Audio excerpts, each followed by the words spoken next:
keçirilir. Günlük olaraq ərazilərdən köhnə əşyalar, tullantılar toplanılır, xüsusi zavodlara aparılır. Həmin zavodlarda onlar çeşidlərini təkrar istehsal olunur, recycling prosesi keçirilir.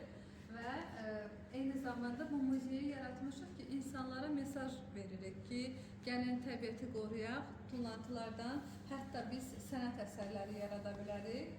Və 2012-ci ildən sərgilərimiz açılıb, 2015-ci ildən etibarən artıq 10 ildən çoxdur ki, bu muzey daimi olaraq fəaliyyət göstərir.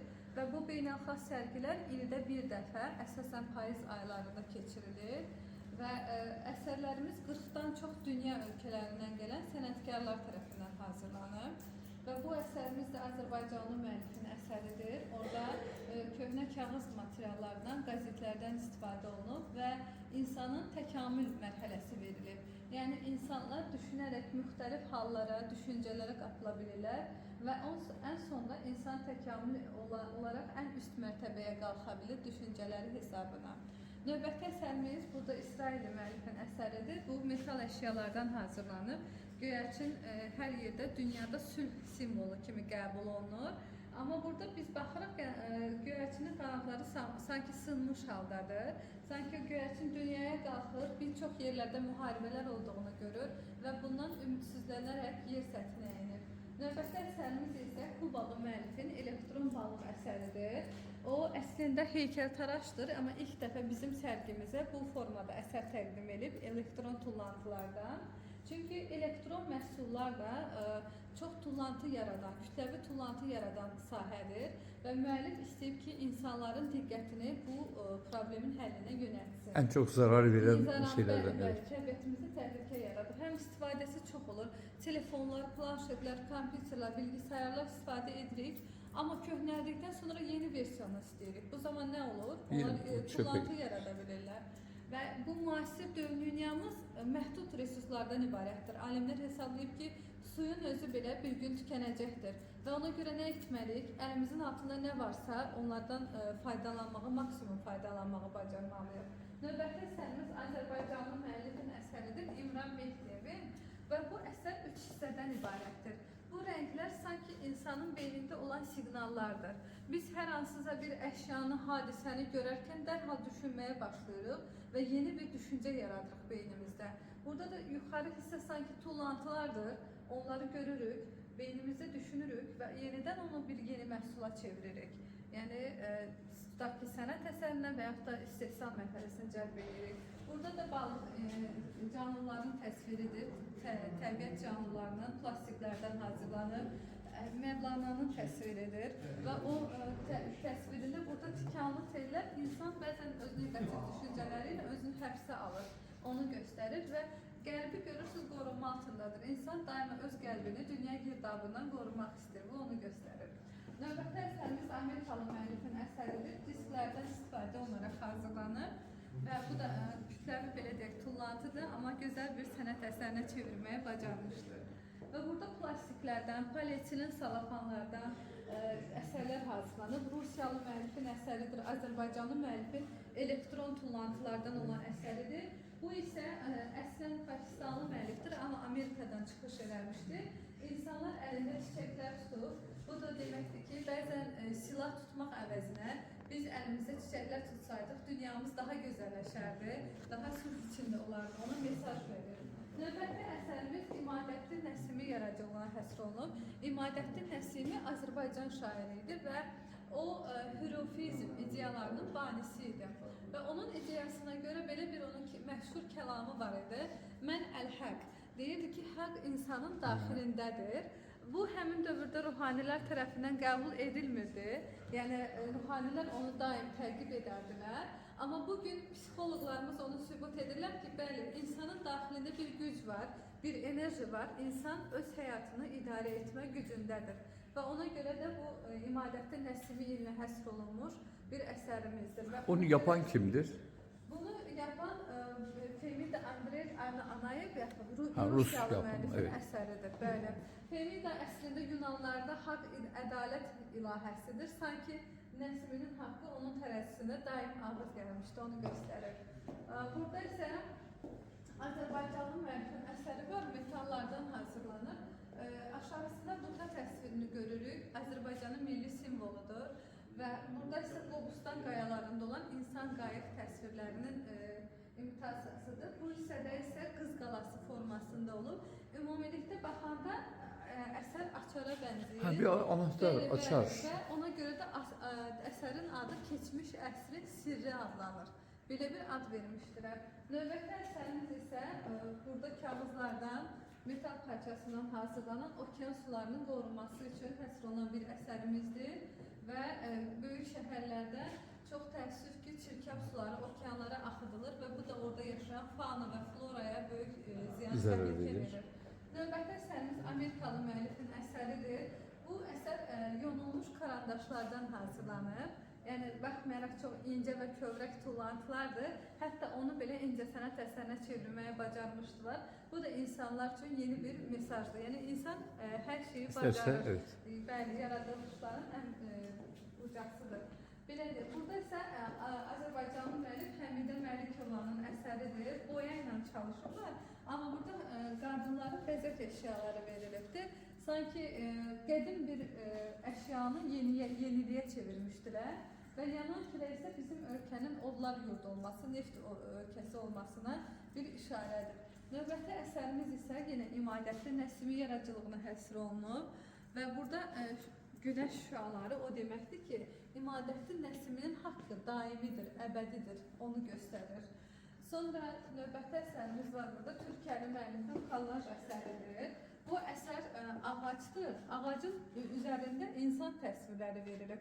Yəni biz insanlar bir kökdən hamımız boyanmışıq. Müxtəlif irqlərdəyik, rənglərdəyik, amma hamı da bir istiqamətə yuxarı baxır. Yəni dünya insanlarının bir arzusu var, sağlam və sülh dolu təbiətdə yaşamaq. Növbəti əsərimiz Albaniyalı müəllifin əsəridir. Burada metal çubuqlardan istifadə olunub. Əsər 3D effektindədir və rəqəmsal dünya adlanır.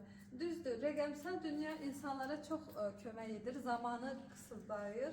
Yəni, qısa bir zamanda biz bütün işləri görə bilirik. Bəzənsə o qədər bu şeylərə alidə oluruq ki, insanlarla təbii ünsiyyəti unuduruq. Yəni, insanlarla konuşmuruq, sadəcə özümüzə kapanırıq, tez işlərimizi görək, günü bitirək. Bu, bəzi səmimi duyğularımızı sanki azaltmış olur. Növbəti əsərimiz isə Azərbaycanlı müəllif Nəzrin Musayevanın əsəridir. Bu əsər bumerang adlanır. Burada insanın siması verilib və ağzından tüstülər çıxır və özünə qayıdır. Yəni bizim sigara izmariti mi onlar? Bəli, bunlar siqaret dumanlarıdır. Burada isə bumerang sözü yazılıb. Yəni təbiətimiz sanki bumerang kimidir. Nə təsir verərsə o yenidən bizim özümüzə dönə bilər.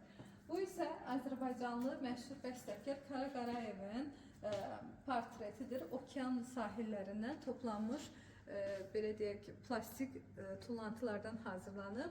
Bu da insanlığa bir mesajdır ki, yəni bizim atdığımız o sevmədiyimiz əşyalardan belə bir gözəllik ortaya çıxarda bilərik. Növbəti əsərimiz isə yenə İmadətli Nəsimi yaradıcılığına həsr olunub. Burada disklərdən, geyim əşyasından, metal əşyalardan təsvirlər görə bilərik. Niyə bu kadar çok İmadətli Nəsimi var? Bunun səbəbi budur ki, 2019-cu il Azərbaycanda İmadətli Nəsimi yaradıcılığına həsr olunmuşdur. Onun 600 illiyi qeyd olunmuşdur Azərbaycanda. Və bizdə də keçirilən sərgilər ölkə ərazisində hər hansı bir hadisəyə həsr olunur. Həmin il 2019-cu il Nəsimi ili olduğundan o adda əsərlərimiz daha çoxluq təşkil edir. Növbəti əsərimiz isə burada da Azərbaycanlı müəllif Arif Əmirovun əsəridir. O da kardonlardan, kağızlardan hazırlanıb. Metamorfozlar adlanır. Metamorfoz çevrilmə, dəyişilmə deməkdir. Burada da yəni rəngsiz kardonların rəngliyə çevirməsi sanki insan toxunuşu hesabını baş vermişdir. Növbəti əsərimiz isə sigara çəkən insandır. Diqqətlə baxın, görərsiniz ki, qəzetlərdən hazırlanıb. Onun ciyərləri siqaretlərlə dolub, qəlbi isə əlindədir. Və o düşünür. Sanki canı təhlükə altına gəlincə deyir ki, belə yaşamağa dəyərmi? Özü-özünə sual verir. Yəni, bu o düşüncə altında yaradılır. Növbəti əsərimiz isə 3-cü cahan əsəridir. Burada iki rəng görürük biz, ağ-qara. Amma nəyə görə 3-cü cahan adlanır? Bu, həmin müəllifin düşüncələrinə görə iki dünyadan başqa üçüncü bir sabit dünya var. Negativ və pozitiv deyil. Sanki bir sabit dünya var onun təsəvvürlərində. Növbəti əsərimiz isə qəlbdir, amma iki hissəyə parçalanıb. Bu sanki təbiətin qəlbidir. Onun qəlbinə gedən yollar var, açarlar var. O da biz insanların əlindədir.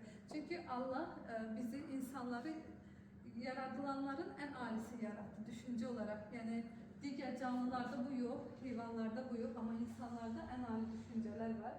Ona görə biz çalışıb təbiətə kömək etməliyik. Hepsinin bir anlamı var. Bəli, Çok güzel. bu əsər klaviatura adamı adlanır. Klaviatura düymələrindən hazırlanıb və əsərin adı klaviatur qəhrəmanı. Bəzi insanlar bu müasir dövrdə bir-birinlə konuşmaq, anlaşmaq əvəzinə klaviatura arxasından çox negativlər ötürürlər bir-birinə. Bu da bu zamanın bir problemidir. Ona görə də bu şəkildə təsvir olunmuşdu əsər.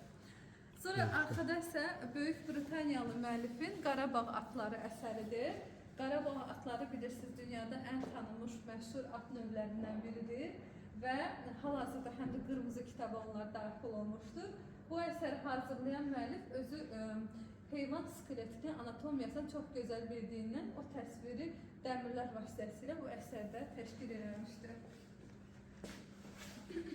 Növbəti əsərlərimiz yuxarı mərtəbədədir, yuxarı kat. Orada Azerbaycan'daki Gala Müzesi'ndeyiz. Gala Müzesi'nde 4 tane ayrı ayrı birim var. Şu anda bu birimde atık malzemelerin senete dönüştürülmesi olayını anlatan bir müze. Adı Tullantıdan Sanata diye koymuşlar. Arkadaşımız bize anlattı. Bir üst kata çıkıp oradaki şeyleri de göreceğiz şimdi. Genelde atık malzemeleri gerçekten sanata dönüştürmüşler. Yani Azerbaycan bu noktada önemli yol, mesafe kat etmiş gibi görünüyor. adımı təqdim edib Nüşabə Hüseynova. Benim ismim Nüşabə. Əslən Fars mənşəli bir isimdir və ilk dəfə olaraq bizim ailədə bu adla necə tanış olundu? Azərbaycan şairi Nizami Gəncəvinin İskəndərnamə əsəri var.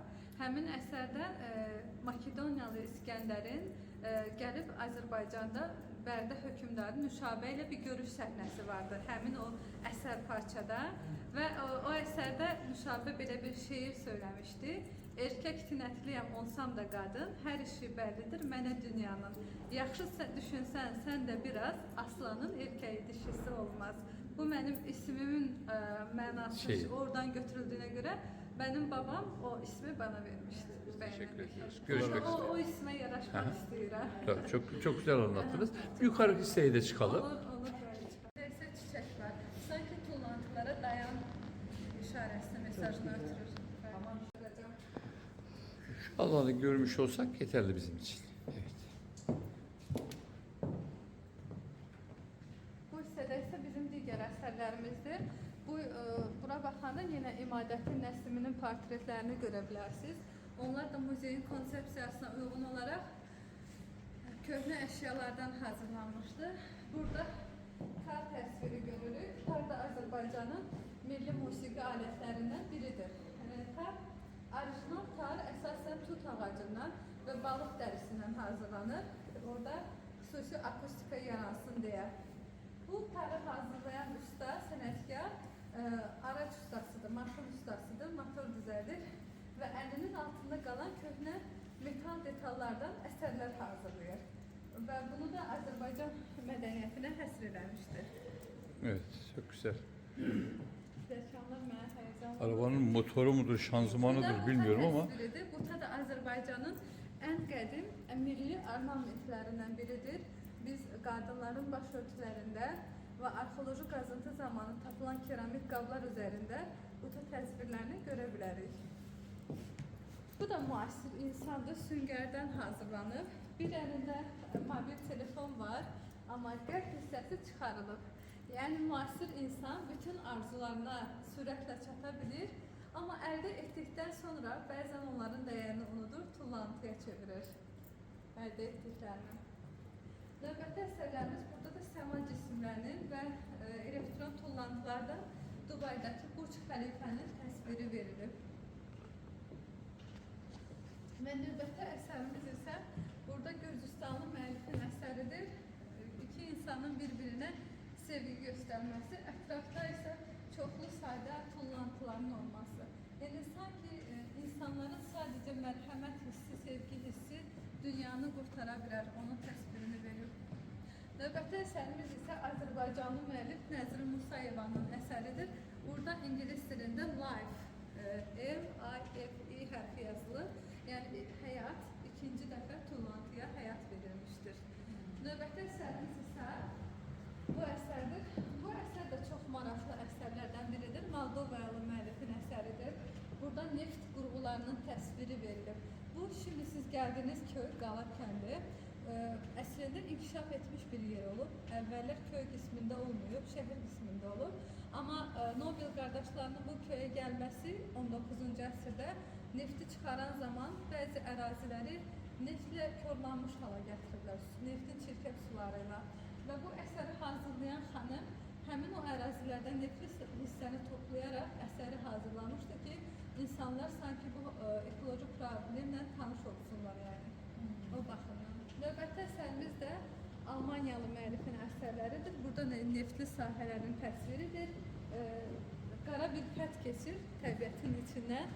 Bu da zamanla neftin buraxdığı izlərin təsiridir. Burada isə Bakıda Flame Tower-ın təsviri verib. Həmin o 3 məşhur binanın təsviri verib. O da paslanmış metaldan verilib. Və ona görə ki, insan zamanla öz təsirlərini buraxıb bu əşya üzərinə, onu bizə göstərir. Bu da bataqlıqda qalan insanların təsviridir. Onlar da əllərini uzadaraq insanlardan sanki dəstək gözləyirlər. Burada da Portuqaliyalı müəllifin əsəridir. Plastik tullantılardan və metal əşyalardan, hətta geyim əşyalarından istifadə olunur. Baxmayaraq ki, müxtəlif növ əşyalar var. Onları bir araya toplayaraq bir gözəllik yaratmışdır. Və həmişə mən qonaqlarımıza deyirəm, son anda düşünün ki, heç bunların heç biri əsər deyildi, çöldə atılmış haldaydı. Bu necə də xoşa gəlməz bir görüntü olardı, amma insan öz düşüncəsi ilə bir gözəllik yarada bilir hər zaman. Növbəti əsərimiz isə, o bu əsəri sizə göstərmək istəyirəm, Amerikalı müəllifin əsəridir. Və paradoksal bir mesaj var bu əsərdə. Əsər adlanır Kar üçün səs. Yəni, kar insan təbii ki, eşidə bilməz. Bu o deməkdir ki, tullantıların özündə bir çağırış var, bir səs var və onları insan tərəfindən duyulmasını istəyərlər hər zaman. Bu da həmin səsin təsviridir. Onlar təsvir edirlər. Və növbəti əsər plastik tullantılardan hazırlanıb. Bu PET butulkalar da bilirik ki, təbiətimizdə ən təhlükəli əşyalar sayılır. Onları yer səthinə atanda çox gec həll olunur. Qalanda isə insana şüalar, kimyəvi təhlükələr verir. Yəni bu günlərdə insanlar autizm sindromu ilə doğulur, dünyaya gəlirlər, müxtəlif xəstəliklər, xərçəng xəstəliyinə yoluxurlar. Bu da bizim təbiətə verdiyimiz fəsadların nəticəsidir ki, sanki bumerang şəklində özümüzə qayıdır. Bu təhlükələrdən dünyamızı qorumalıyıq. Bu da Türkiyəli müəllifin xalça əsəridir. Kağız tullantılardan hazırlanmışdır. Əslində xalçalar qədim dövrün mesaj əşyası olmuşdu. Yəni sanki iki şah, iki xan bir-birinə döyüş və ya da sülh eləmək istəyəndə mesaj niyyəti ilə bir-birinə xalça göndərərdilər. Oradakı işarələrdən bilərdilər ki, nə demək istəyir qarşımızdakı. Növbəti əsərimizin plastik əşyalardan hazırlanmış və burada da İmadəddin Nəsimin yaradıcılığına olan bir şeir parçası var. Bahar oldu ey dilbər, tamaşa qıldı gülzarə, buraxdı gönçələr pərdə, bəşarət bülbül-i zarə. Belə bir şeir parçası verilmişdir. O da kağız tullantılardan hazırlanmışdır. Növbəti əsərimiz qəzetlərdən hazırlanır. Burada klaviaturadan hazırlanmış dünyanın təsviri var. Bu deməkdir ki, tullantılar təkcə Azərbaycanda deyil, dünyanın hər yerindədir və biz qarşılıq şəkildə mübarizə aparmalıyıq. Bu isə həyatın çiçəklənməsi Livanlı müəllifin əsəridir. Nar Azərbaycanda əslində bu bizim həm də milli sərvətlərdən biridir. Çünki Göyçay rayonunda narın festivalını keçirir və ondan bir çox məhsullar əldə edirik nardan və eyni zamanda bu gördüyünüz narlar qəzet parçalarından hazırlanmışdır. Görürsünüz, bunlar papiye-maşe adlı xüsusi bir texnika var. Onlar mikserlə çalınaraq, xüsusi maddə əlavə olunaraq belə bir bərk hala gətirilir. Növbəti əsərlərimiz isə burada biz şeytanın təsvirini görürük. Əslində dünya yaranandan bu şeytan və yaxud da pozitiv düşüncələr insanlarda var. Şeytan bir çox cildlərdə insanın qarşısına çıxa bilər. Amma bu da belə deyək, seçim olaraq insan bunu seçməyi bacarmalıdır. Məhz tullantıların özü də belədir. Biz tullantılara qarşı seçici bir mövqedə olsaq, onları daha bir gözəl varlığa dönüşdürə bilərik. Bu o deməkdir. Növbəti əsərimiz isə plastik qaşıqlardan hazırlanıb. Bu əjdahanın təsviridir. Əjdahanın gözü, eynəkləri açılır. Eynəklər açıq şəkildə olarsa, bu müharibə simvoludur. Eynəklər bağlı şəkildə olarsa, bu artıq sülh simvolu daşıyır. Yəni onun mənasını verir.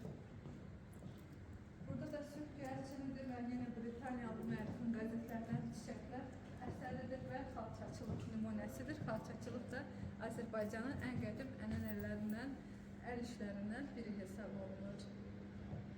Ümid edirəm ki, muzeyimiz sizin xoşunuza gəldi. Sen de çok güzel anlattın. Çalışırıq ki, sağlam dünya sülh naminə bütün insanları, bütün insanlığı bu işe cəlb edeyim. Bizim muzey vasitəsilə. Çok teşekkür Çok sağ ediyoruz. olun. Yani aydınlatıcı oldu. Biz de bunları genç nesile aktarmaya çalışacağız. İşte çeşitli sosyal medya aracılığıyla. Umarız onlar da bu mesajı alırlar burada verilen mesajlardan. Ama gayet güzel dizayn edilmiş. Yapanların emeğine sağlık. Size de teşekkür ediyoruz. Gayet güzel Siz anlattınız. de buralara gəlib bizi göstərdiyiniz üçün biz sizə təşəkkür edirik. Sağ olun. İşlərinizdə uğurlar arzu edirik. Teşekkür ederiz. Sağ